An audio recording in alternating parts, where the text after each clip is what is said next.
This is ContactTalkRadio.com. Consciousness in action. And you are taking action into your consciousness by tuning into Contact Talk Radio. And on TuneIn.com, Ping.fm, and UpSnap Mobile. Contact Talk Radio. Welcome to Transformations with Tara Sutphin. Tara Sutphin is the author of Blame It on Your Past Lives, Soul Agreements, and The Abenda Chronicles. Grammy-nominated audios, videos, and MP3 series. You can find these MP3 series now at TaraInsight.com. Welcome to Transformations with Tara. This is Tara Sutphin. And my guest today is Jason D. McKee. He is the voice of over 1 million ohms recordings around the world. Hey, welcome, Jason. Good morning, Tara. How are you? Good. So today we're going to talk about spirit guides. Spirit guides. Yeah. It's something that definitely we're a bit familiar with. So it's really wonderful to talk about that this morning. Yeah, I would think that you are like a master of spirit guides, the knowledge and all. And happy pre-4th of July, by the way. Happy 4th of July, everybody. And it's going to be a full moon with a paranumeral eclipse tomorrow. What is a paranumeral eclipse?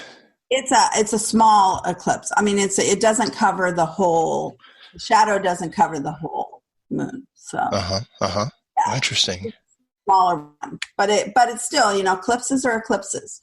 So lunar eclipses are always about that. You should be in the thought that something needs to be taken away. So tomorrow it should be some kind of drama, because it's at 13 degrees Capricorn. So 13 degrees Capricorn is, you're going forward in your life, your home life especially, and it's the 4th of July here in America. So it's going to be, everybody's going to be with their families and their friends. And so it's about not being probably too dramatic about anything and relaxing and being responsible tomorrow. What's more dramatic than like fireworks? Like seeing that fire in the sky. Yeah. Well, I don't know what fireworks will be done tomorrow. I know. Yeah. It's like it could be very, very relaxed and all. My dogs will be happy, by the way, about that. A lot of dogs around the country will just, be happy about, no big fireworks. It's usually the ones that boom out. We can hear them more than we can see them where we are, but because of the ocean, it's like the sound. It travels. Yeah. It just carries, and so this loud resonating booms. It's like the dogs. They just like, what's that? Oh my God, the gods are angry at us, The dogs are angry. Right. And, you don't see too many dogs that, they react out like, oh God, I got to hide. To whereas, I know a few dogs now in the world that actually talk back to thunder and talk back to them. Really? Like, oh, I'm going to get you. Those dogs who think they're going to handle it. Yeah. Is that what they're saying? He's never afraid. So it's like, you just come here and you just try. I'll get you. Right. Like Bentley, he's 15 pounds, but boy, is he like, I'll handle it. A little man of the house. Yeah. Oh, years we talking about him. we had a cavalier, Jasper, who he was tough, on the outside in normal situations, but when like the thunder came out of the fireworks, he would go into a closet and he would just hide his head in like the blankets or the towels. He would just like, his butt would be sticking out, but his head he'd have to bury, and he would just like be a wreck, from it. And it's like there's just some primal fear that just rises up, but it happens in people too. And you can totally see how early civilization, when the thunder came and all, it's like, oh, we got to sacrifice a virgin to the volcano, to appease the gods, because they're upset at us. Right. I had a Talon. Remember Talon? I remember she just couldn't stand fireworks. Couldn't stand them. And she stroked out after 4th of July. She died like the 5th of July, because she just couldn't handle. But when she was young, she just was horrible with fireworks. I tranquilized her, and she was still, trying to eat her way out of, places. She was just wild about it. Yeah. Yeah, she was my wolf type Samoyed. She was a great dog, but fireworks she didn't do. I love Tally. Yeah, Tally was a great dog. Great dog. Great dog. Yes. 4th of July. It's like, we've had a lot of great ones. Mm-hmm. A lot of great fireworks shows, and we have. Yeah, a lot of great family get-togethers and friends and all. Back in the good old days when people could actually see each other, they could be in the same room. I would have parties on 4th of July where there was no sleeping bag room left on the floor. On the deck outside, I had big, huge decks on my Lake Arrowhead house, and there was no room on the floor. Every space was filled. It was great. Everybody brought food. It was one of those. Had the big hikes, swimming in the creek. Oh my God. It was a fun time. Yeah, it was. This year, I'm going to probably just be on my computer. Oh, you're going to be on your computer? Oh, I could invite you. Yeah. So what, in regards to the spirit guides and all, do most people have a sense, you feel, of their guide, of a guide? Is there only one guide? Is there can there be a council of elders? Can there be, our ancestors? There can be, but you're assigned when you're born, there's someone who helps you in. And so that is usually the assigned spirit guide. And we can all say, oh, but there's no one, sometimes you feel that there's no one there for you. But on the other side, there's always a guardian of some kind. Mm-hmm. They're helping you make decisions even. Sometimes they don't help you make good decisions.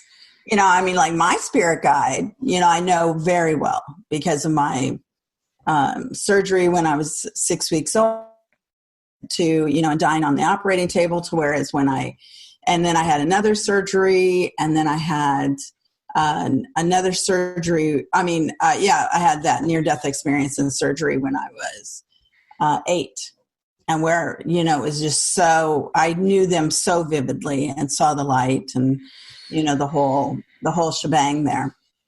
So spirit guides, have been my thing. And they told me that when I was 8, that I would work with my spirit guide Abendo when I was 21. Mm-hmm. And then I was real mad at her for years because, I started really working with her in 1981 or 1982.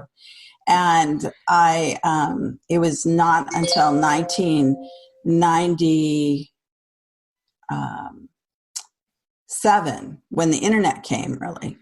That the first thing, because she had always said, oh, you won't know I'd asked her the meaning of her name, Abenda. And I was like, it's just such a interesting name. It's not like a name that we hear.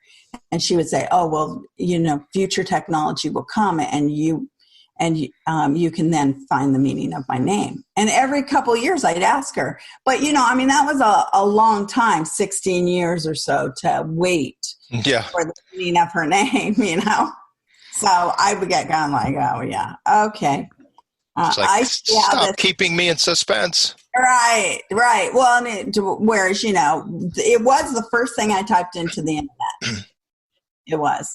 And so the meaning of her name means infinity, and it's a mathematical term, beginning and the end. That's what's funny about that. It was worth it. Yeah. Back then, it's like you remember dial-up. It would make that ritualistic, sound, and then it would take forever to go to your search engine. And then type it in. whatever it was at the time, Netscape or Lycos or, something before our Googles and all that. It was very, very primitive. Here's the good old days. Yeah. That certainly wasn't the good old days in the internet for sure. No, but it's funny because it's all about perception too, because it's like, when it was 14.4 or whatever the speed, it's like when it jumped to 28.8, it was like, oh my God. And then 56, K or whatever. Then it's like, yeah, I am styling now. And, and as far as that perception of progress, it's just like our life has become like faster. We expect things to be really much more faster these days. Instant. But, when I've done a lot of work with the Aborigine shaman, and that, the Aboriginals feel that you can even heal yourself instantly, that you don't have to do all this pain and suffering that we do on the earth. Mm-hmm. That, you could like throw your pain into the ground, you don't hold it. You don't hold it next to you. It's away from you. And bones and stuff, they feel that are like healed within 24 hours. So that it's a whole, I don't know if they walk, they seem to walk between the worlds anyway. Have that a belief of the other side, that, they gain things from it. So I think that's where that comes from. I've tried to study it a lot. When you say like both worlds, as far as being in that, being connected to both. Yeah. And the earth plane. Yeah. Are our spirit guides, or if we're connected to them, is that like where we're in both worlds at once? Yeah. Yes. Because, I tend to tell people when I'm teaching and, teaching automatic writing stuff, when you're not going to catch everything. It's like being on the bottom floor and going out the door, and then somebody being on the fourth floor, and they're shouting out the window to you, and then you're trying to catch whatever it is that someone's saying. So it's like, what? It's not, you don't always get everything, but, I'm well practiced at it. So, but that's the general, how it's hard to get your information. Then another thing is not to stay too grounded, that, that you're very connected to the earth plane, and you can hold a stone. You could hold just a regular rock. You can have your feet on the ground as you sit there when you're meditating, but it's to, really the spirit guides, a lot of times they're about on the fourth level, I always say, because like the second level is where people go just to wait once they're dead. If they're a little evolved, they go there. And so that they can come in pretty clearly back to earth to see things. And then the third, the Catholics always called it purgatory. And so the third area is a waiting area. And so it's, you're going further away from your physical earth life. But then the fourth level is where all the guides are, and where all the guardian angels are, because they're the ones who help you through and are helping you on your everyday life and making your decisions. But it's us who doesn't really hear them to know that, this wasn't a good choice. Yeah. And then, a lot of times we're not asking, we're just tromping through the daisies, and I would say that's usually the case, is most people are just like, I'll deal with the consequences later. Right. Not so hard. I've got chocolate cake before me, I'm just going to go for it. Vegetables, chocolate cake. Chocolate covered vegetables right in the center. Right. No, it's like, I don't know that exists. It's usually, one or the other. The things that are good for us, the things that are not. No.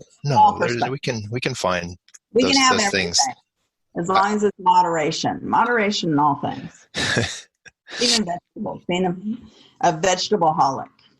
It's funny because you were saying something about like grounding, like when I'm doing like an event, like in the old days when I could be with people.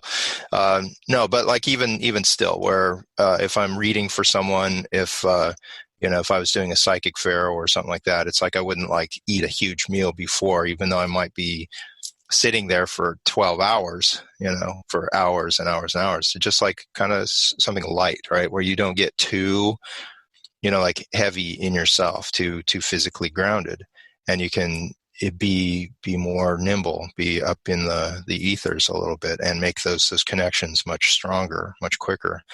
And so, being able to, it's not that you're fasting or, which is also a spiritual discipline, right?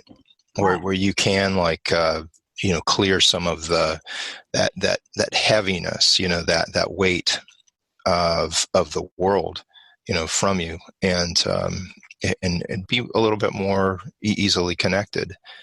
And,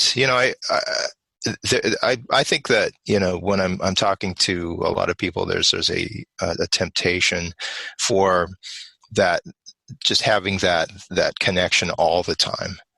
And I think that because we are also physical beings, that, we need our physical time too. We need to, ground with the earth and have that time as well. So balancing out the two, so it's not just you're always in space, so that you're doing both. You're enjoying both. You're learning the lessons of both, because you are a physical being as well. And but that connection with spirit is like that's a, as far as like how we get guided, our own guidance, that's a really important part. And so how would you like suggest someone, if they're not familiar with their guide, how would they get connected? Well, I have an MP3 that connects you. I have a spirit guide. What's it called? Meditation Spirit Guides. So yeah, and it's on my iHypnotherapy apps. There's a whole bunch that you can work on with. But, on automatic writing or anything that you wanted to do. And my website is being revised right now. I mean, you can buy them at moonsource.com, but it's also they're going to be going over to terrainsight.com. So, nice. They finally kind of have an MP3 player that's worth it. So, when... technology caught up. Technology is catching up. So the thing with that you were saying with the spirit guides is that I feel that, with my spirit guide, I did automatic writing for years and years. I mean, years and years. And that was a really great way to that I didn't know basically what was going on with you so much, but my spirit guide would call in somebody that loved you, like your relative or your spirit guide, and then they would write through my hand, and then I would write you your message. And I did those for many years. And so then I started channeling my guide, because it was just easier to speak than it was to write all the time. And so she so doesn't like it if I have pizza or any sort of heavy food. She complains to whoever she's talking to. Everybody is way too heavy today. She tells on you. Totally tells. So it was really funny when you were saying the light. Somebody is like, oh yeah. But she makes the exception, I mean, since we are so connected from in spirit, that's why it's easy for me to do that channeling. But and I do it. I don't live in the channeling world day in, day out, but it's definitely, I'm doing it a lot, a couple times a week. Yeah, I mean, you are wired, like your system is wired to be able to do both, to live in the world and also do the channeling, sustain it, right? It's like in the tarot, it's like the the high priestess. There's a Hebrew alphabet that is associated with it, which is Gimel, which is the camel, and it's like, that's weird. What does the camel have to do with the high priestess? And if you think about it, what animal is suited for that realm of heat of the desert, right? Of a totally different world.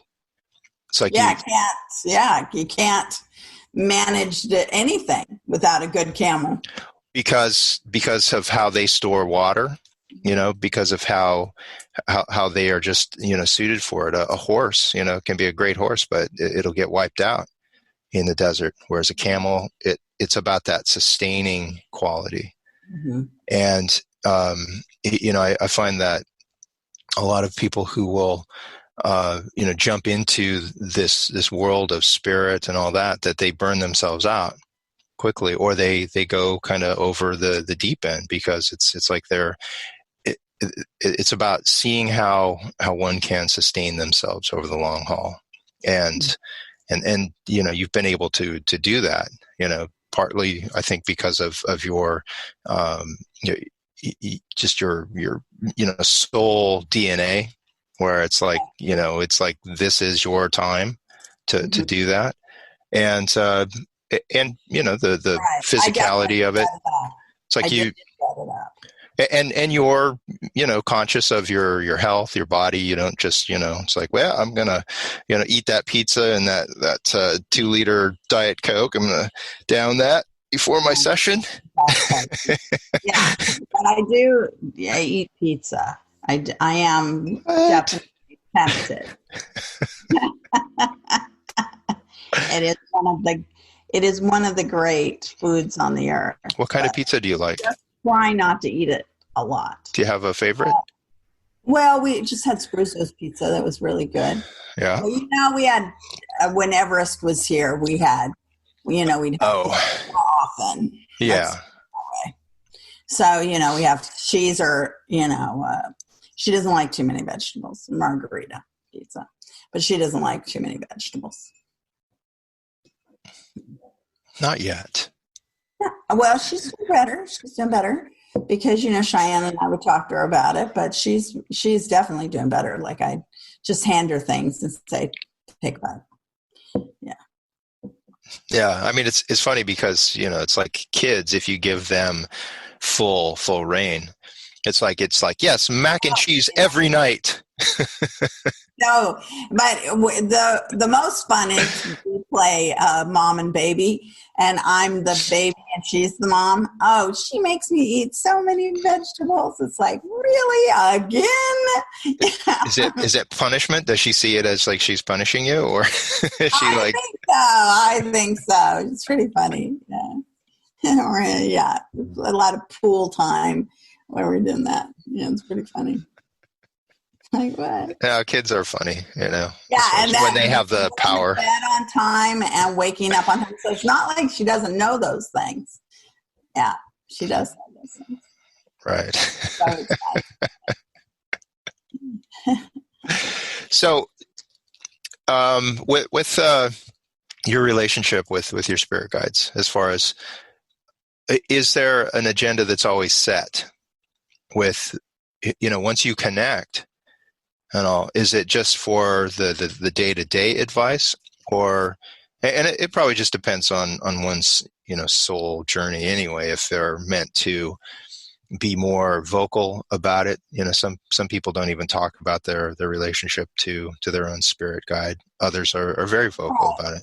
Right. And some people, they ask for kind of odd things. Like I remember I was in a seminar in San Diego, teaching a seminar, and somebody was asking me about their spirit guide and how they would, that they weren't being listened to anymore because they had always asked for parking spots.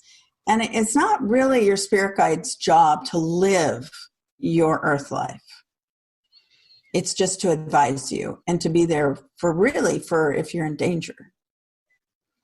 So, because Abenda, she's not interested in any sort of love life. She's gotten good now because it said, well, that's part of the earth experience. So if you're going to give advice to people, you better be giving some nice advice. But she's not that. She was, never good to me about it.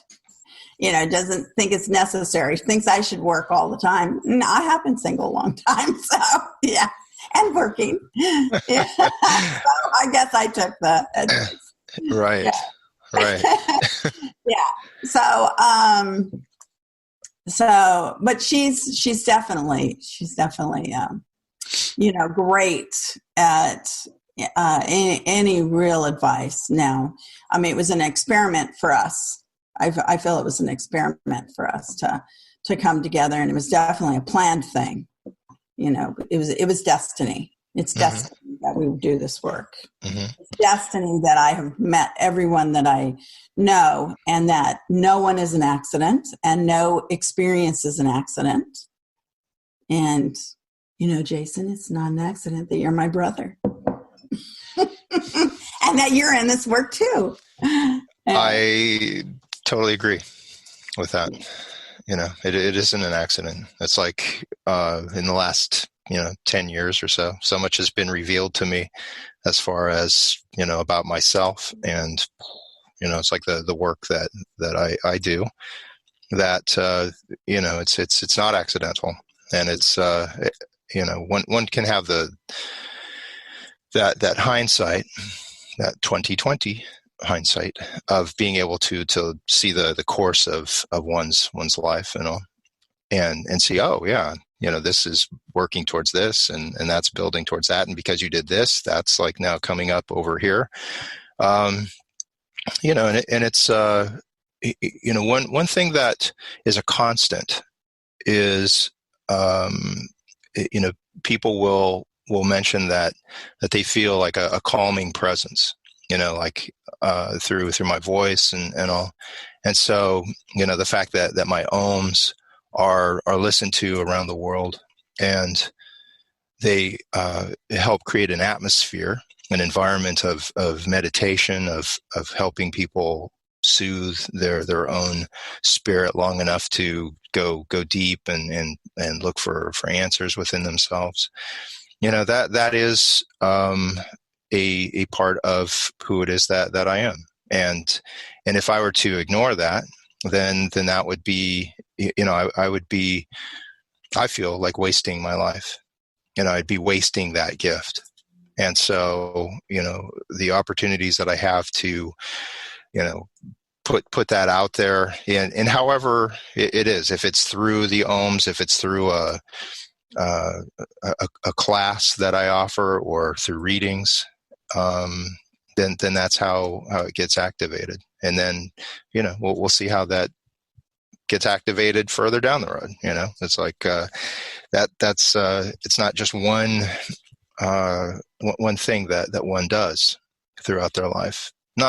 I've seen too much like of a growth for myself to just say, I'll always be this person. It feels like, we'll keep, opening up new territories there for me.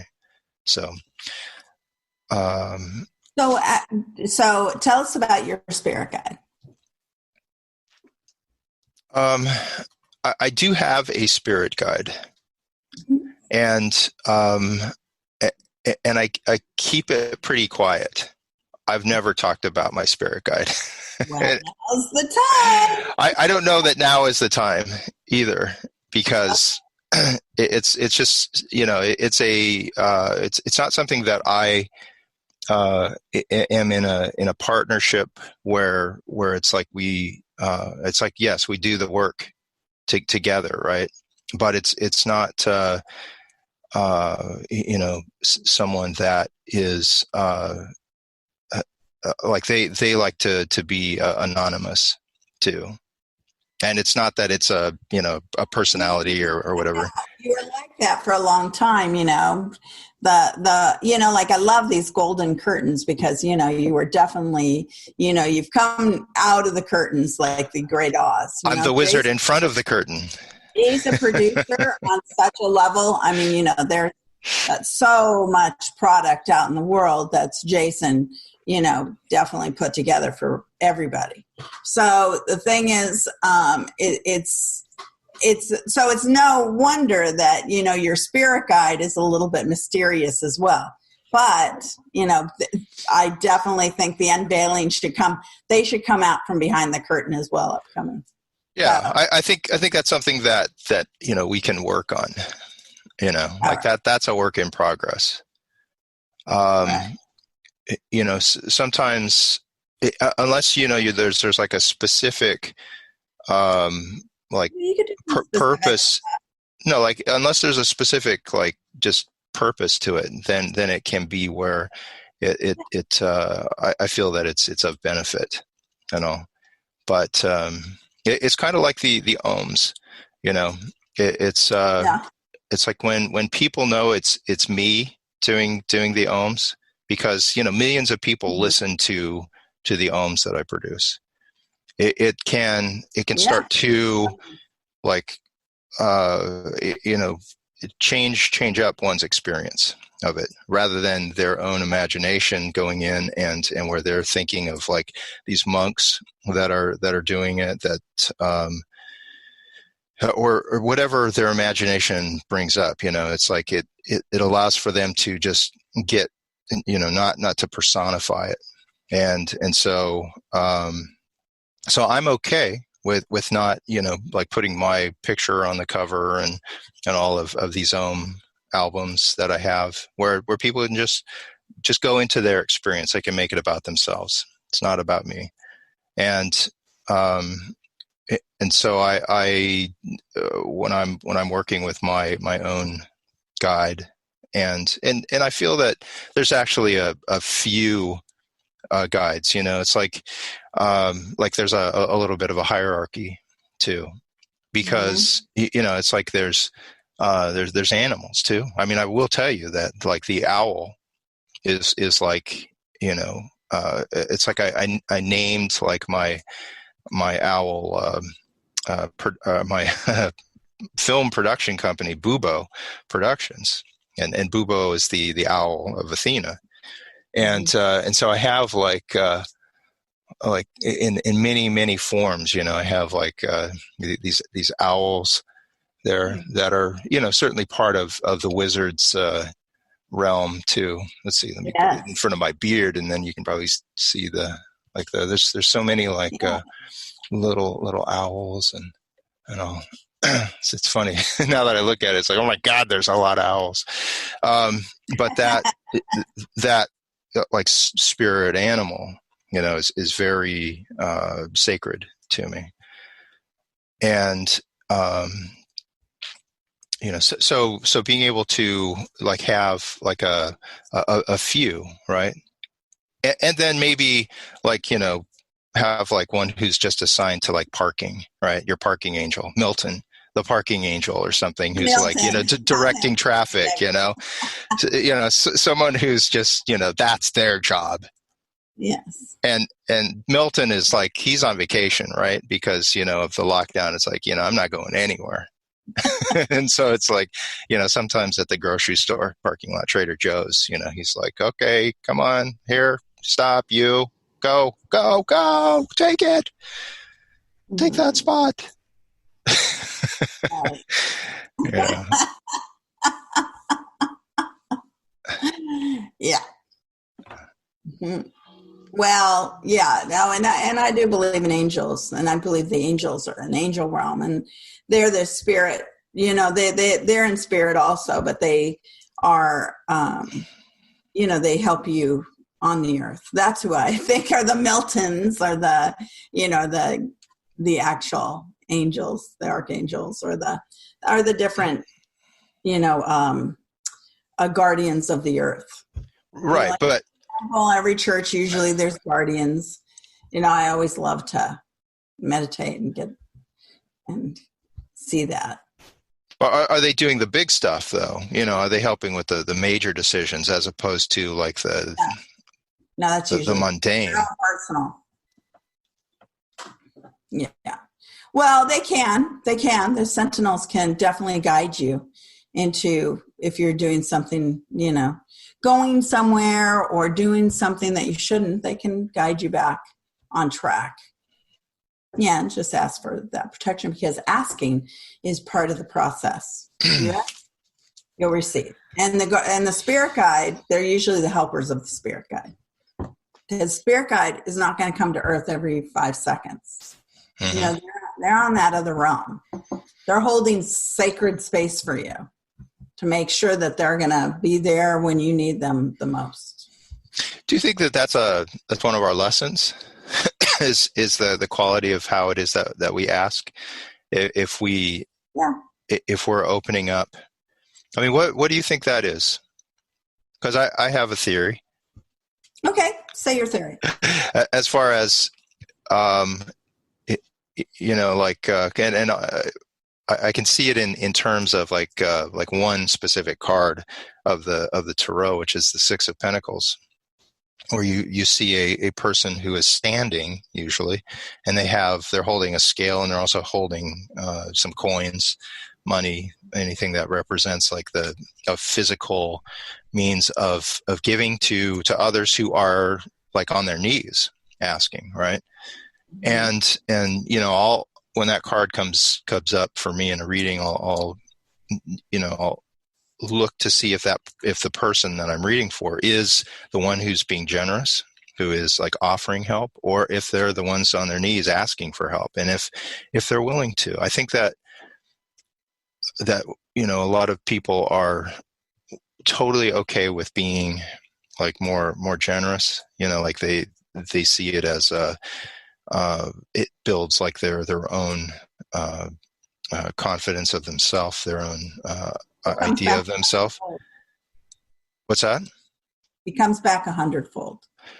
And I think most people would like to be seen as the person who is giving, as opposed to the person who's like asking. And yet there are times when things are just kind of out of our realm of control, where we feel that sometimes the universe is conspiring against us, and it's like I need help, right? To say that's a place of humility, and it can be a harder place to access, especially if you've been like more used to giving and all. And so like being in that humble space of asking for help, that can be where someone is that's a part of their life lesson that they're needing to activate within themselves. Maybe they're older in life. Maybe they need help from someone in a health capacity. At times like this, when it's just hard, just in general, it's like when people are that far away from like giving up, or they have given up, it's like, but being, in that space of asking rather than, just still wanting to be like in that place of control of like, no, I'll never ask for help. It's like, again, I feel it's one of those areas that can, open us up to a real perspective of seeing that balance within ourselves, where we can open ourselves up to receive too, instead of just like giving. Well, it is giving. Really, yeah. I mean, a lot of people, you'll say, you hear people say, "Oh, she was so nice. Why did something terrible have to happen to her?" It was because she knew how to give, but she didn't know how to receive. Mm-hmm. And so wellness is about receiving as well. Even just wellness from the universe on the energy level, it's being able to download it. So it's about giving and receiving. It can be different things. Yeah. Now I had an experience yesterday. I could see it as, this is a total bad experience. my car, I didn't notice that all the coolant had come out of my car. And, it overheated yesterday. And it's not a good thing. Not a good thing. Not a good thing.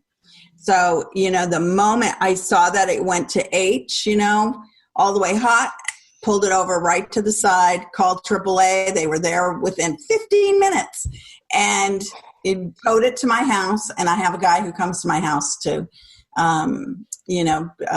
He's a roving mechanic, came, fixed it in the afternoon. It's totally fine. Didn't break the heads. I don't need a new engine, thankfully, because I got off the road right away. Oh, yeah. Good. Yeah. So it was, divine. So the coolant, I took a picture of it because it's in the form of an angel on the driveway. And I was like, great, thank you for showing me the sign that I would be helped in time. Yeah. But I thought, oh gosh, it's not fun to be carless in LA, but it's fixed. I have a funny story about that as far as like with our dad. And we're up in Alaska. I was 16 and I was just learning to drive. And I think I took the mom's car out, and I was at, the Granada.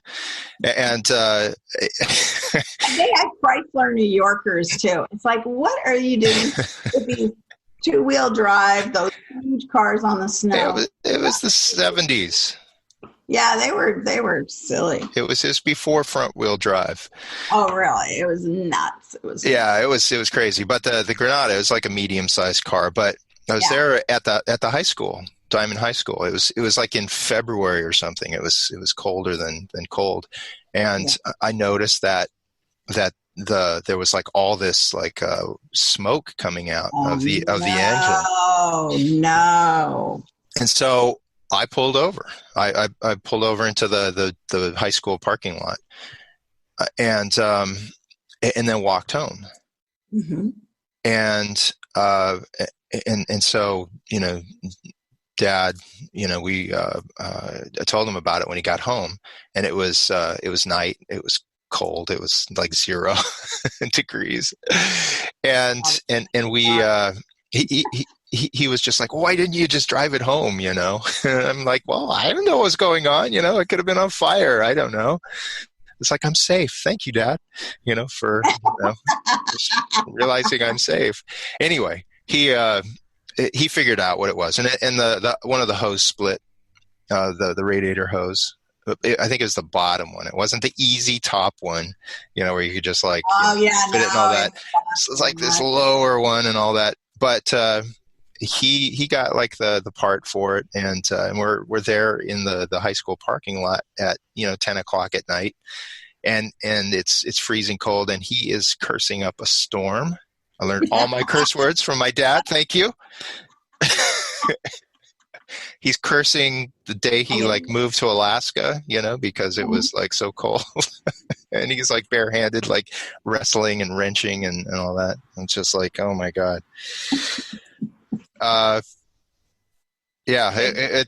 Mechanic. Yeah. But he fixed it. He got the new hose on it, and we filled it back up with radiator fluid, and it worked great. So it's like the perspective of when things can go awry.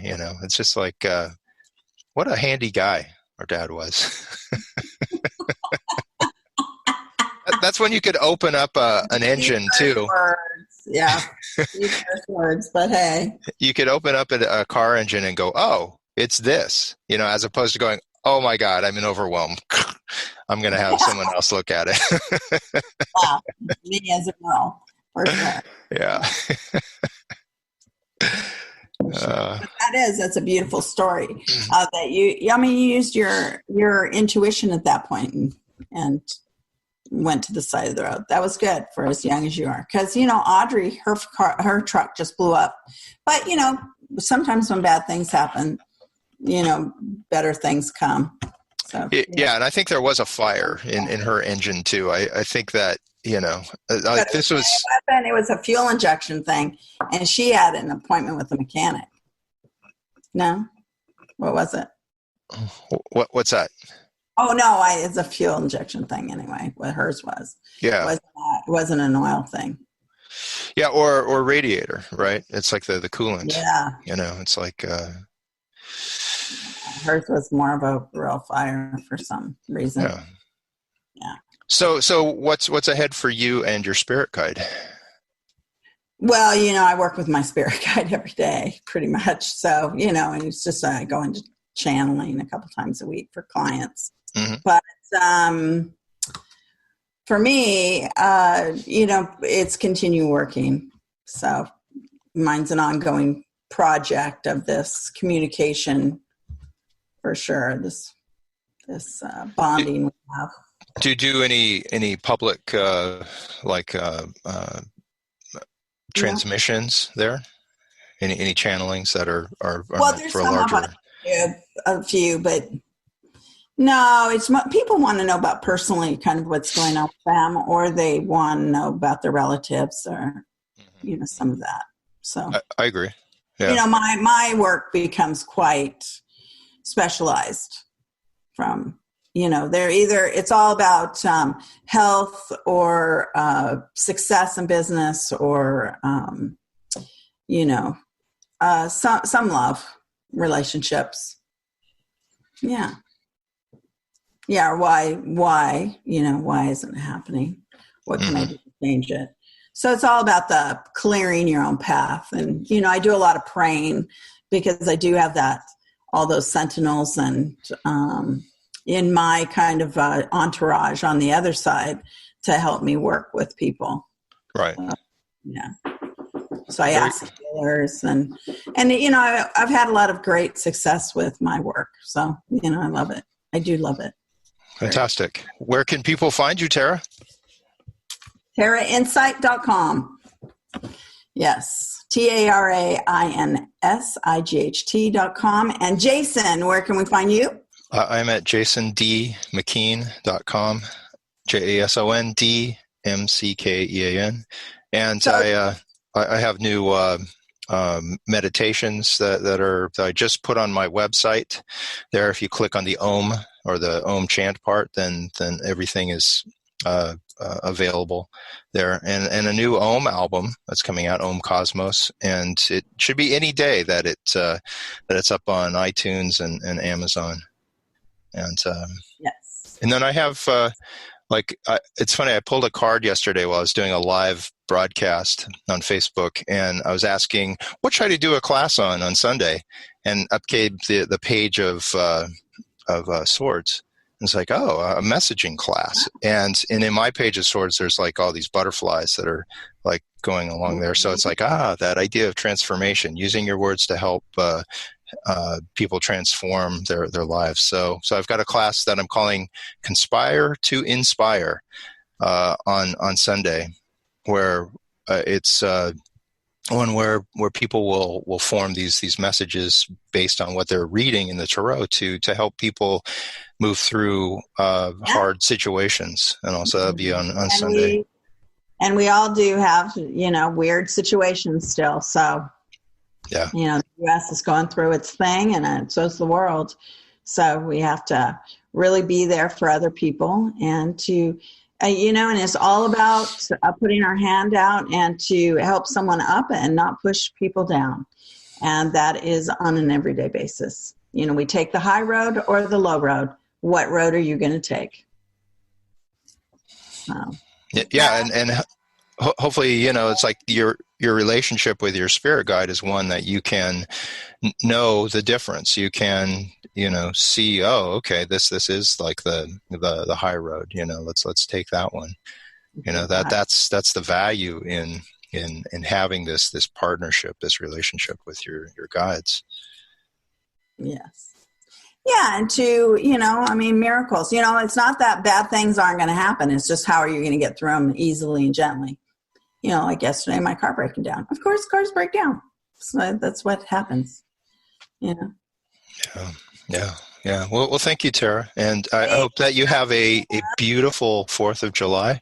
And, sometimes we have to just kind of reinvent how we celebrate stuff, and this is definitely one of those times. So I hope that yours is. You are welcome to come over tomorrow. I'm cooking up a storm. So. All right. Yeah. And then I'm going to go over to, my other house there. So, so. Wonderful.